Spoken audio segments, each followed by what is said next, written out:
This pastor, a family man, married with kids, Pastor Antonio Lima dos Santos Neto, someone entrusted to lead a congregation, went ahead and booked a call girl for some private time in a hotel. That alone is troubling because as a pastor, there's an expectation of moral leadership. Preaching one thing on the pulpit and living a double life behind closed doors is exactly what tarnishes the image of the church and creates doubts about its message.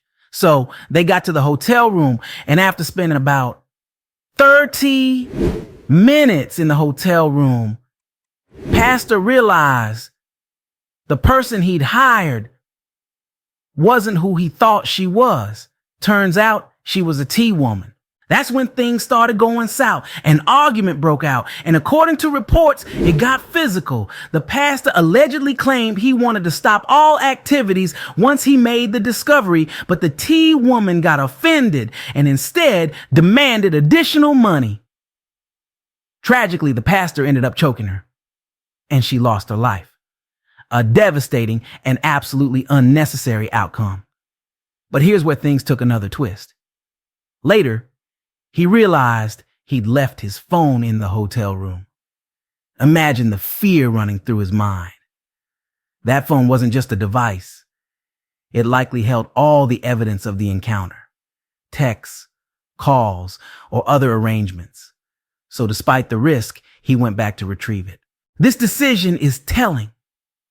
It shows the length some will go to protect their secrets, even in the face of a grave situation. By returning to the scene, he not only risked getting caught, but also made it harder for anyone to believe this was a moment of panic or remorse. When he got back, the hotel staff recognized him. They weren't about to let him slip away this time. They held him there and refused to let him leave until the police arrived. According to the police, the pastor, Antonio, and the tea woman, Luane, got into a heated argument. Things spiraled out of control, and Antonio ended up squeezing Luane's neck until she died of asphyxiation. A spiritual leader, someone trusted to guide others toward God, lost control to the point where a life was taken. This wasn't just a moment of weakness. This was a tragedy fueled by hidden sin, anger, and panic. Now, here's what we know about the consequences Antonio is facing under Brazilian law. Normally, a crime like this would carry a sentence of 6 to 20 years in prison. But because of two key factors, first, the futile motive of the crime, and second, the method of asphyxiation, the potential sentence is much harsher. Antonio now faces a possible 12 to 30 years behind bars. And that's not all. On top of the prison time, he's been ordered to pay $50,000 to the legal successors of the victim. That's money meant to go toward Luane's loved ones, though no amount can ever make up for a loss like this. This situation is heartbreaking on every level.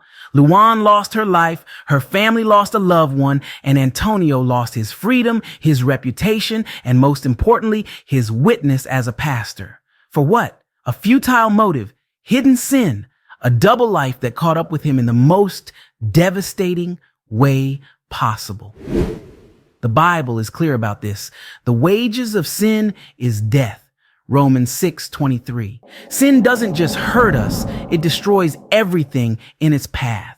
In this case, the secret life Antonio was living brought death to an innocent person, destruction to his family, and disgrace to his ministry. This situation brings to mind the case of Alphonso Joseph, a 48-year-old Palm Coast resident and pastor connected with several churches and spiritual organizations in Bono. He faced serious legal trouble after being arrested and charged with inappropriate conduct involving a 15-year-old boy in a vehicle at the Matanzas Woods Golf Course. How's it going, sir? Hey, how are you? Stepping out of here for me? Shut the door for me. You got ID on you? Yes. It's all right, sir. I'll get your name. You step over here. Go to my... Step over there. Just stand right there. You know, what's your name? Alphonso. Alfonso. Alfonzo. Yeah. Last name? Joseph. Hey, what's your dating guys doing out here? Just chilling. That's all. Just chilling. It was getting hot in the car, so I just took my shirt off. Well, when I walked up, you were putting your shorts on. But sometimes it gets hot, so. Yeah. Or you guys having your pants down. I You didn't don't have have to my pants lie. down. I kind of figured what's going on. I didn't have my pants down, though. So he did. He had his pants down? Yeah. Oh, wow. So you're not gonna tell me what's going on? No. That was. If that's what you guys are doing, that's what you guys are going to do. Right. At some point. Right. It is what it is. Right. You know, he would do it all the time, but you don't need to lie. Okay. Yeah, I was. Go ahead and turn around, hands behind your back. Founded a church he called Vision Cathedral, located at 2323 North State Street. Also, Joseph has been associated with other ministries in the Palm Coast area. He has been listed as a principal with Vision Soul to Win Crusade Ministries, an organization established in 2005 and still active according to state records. Additionally, he is connected with Vision Covenant Connection, Inc., a ministry registered in 2018, also in Palm Coast. Both organizations are formally recorded with the State Division of Corporations. Joseph may have unintentionally drawn attention to the area when the 911 center received a noise complaint late on the night of July 14th. A caller reported loud music coming from the direction of the golf course. When a sheriff's deputy arrived, they found a gray Toyota Camry parked near the golf course. Upon shining a light on the vehicle, it appeared to be moving, and the deputy observed two individuals adjusting their clothing. One of them was a boy, and the other was Joseph. The boy told deputies that he had met Joseph earlier that day through a dating app and had provided his address. Joseph reportedly picked him up and drove him to the golf course area. According to the arrest report, the boy described inappropriate interactions that occurred there. When questioned separately, Joseph claimed they were just hanging out. He explained that he had removed his shirt because it was hot. However, he acknowledged meeting the boy on a dating app, which typically requires users to be at least 18 years old. He stated that the boy had claimed to be 18. Joseph admitted to engaging in inappropriate behavior, according to the arrest report.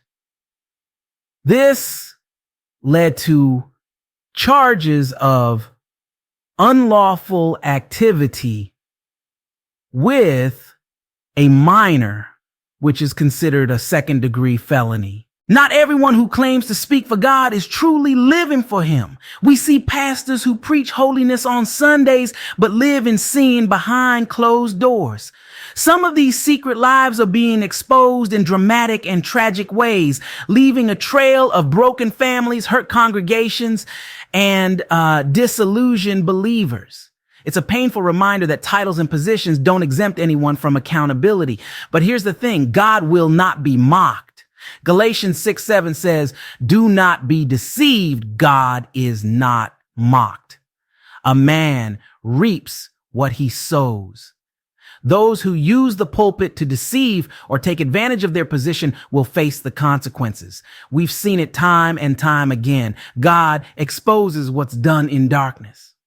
Luke 12:2 reminds us there is nothing concealed that will not be disclosed or hidden that will not be made known. This isn't about being glad when someone is exposed. It's heartbreaking, but it's necessary. God is purifying his church. In Matthew 7:15, Jesus warns us to be on the lookout for wolves in sheep's clothing. He says, beware of false prophets who come to you in sheep's clothing, but inwardly are ravenous wolves. Some pastors might look the part, kind words, charismatic and well-dressed, but their hearts are far from God, and the fruit of their lives will eventually reveal them. As Christians, we have to stay vigilant. Don't just blindly follow someone because they hold a title or preach a good sermon. Test everything against the word of God. 1 John 4:1 tells us, dear friends, do not believe every spirit, but test the spirits to see whether they are from God, because many false prophets have gone out into the world. We are called to discern, not just accept things at face value. But here's the good news. While the actions of some may bring shame to the church, God's truth will never be tarnished. His kingdom is unshakable, and he is raising up faithful leaders who will serve with integrity. Let's not lose heart or become cynical. Instead, let's commit to prayer for those who have fallen, for those who are faithfully leading, and for the church as a whole. And let's take this as a reminder to look inward. Are we living lives of integrity? Are we practicing what we preach? None of us are perfect, but God calls us to be real, to confess our struggles, and to walk in the light.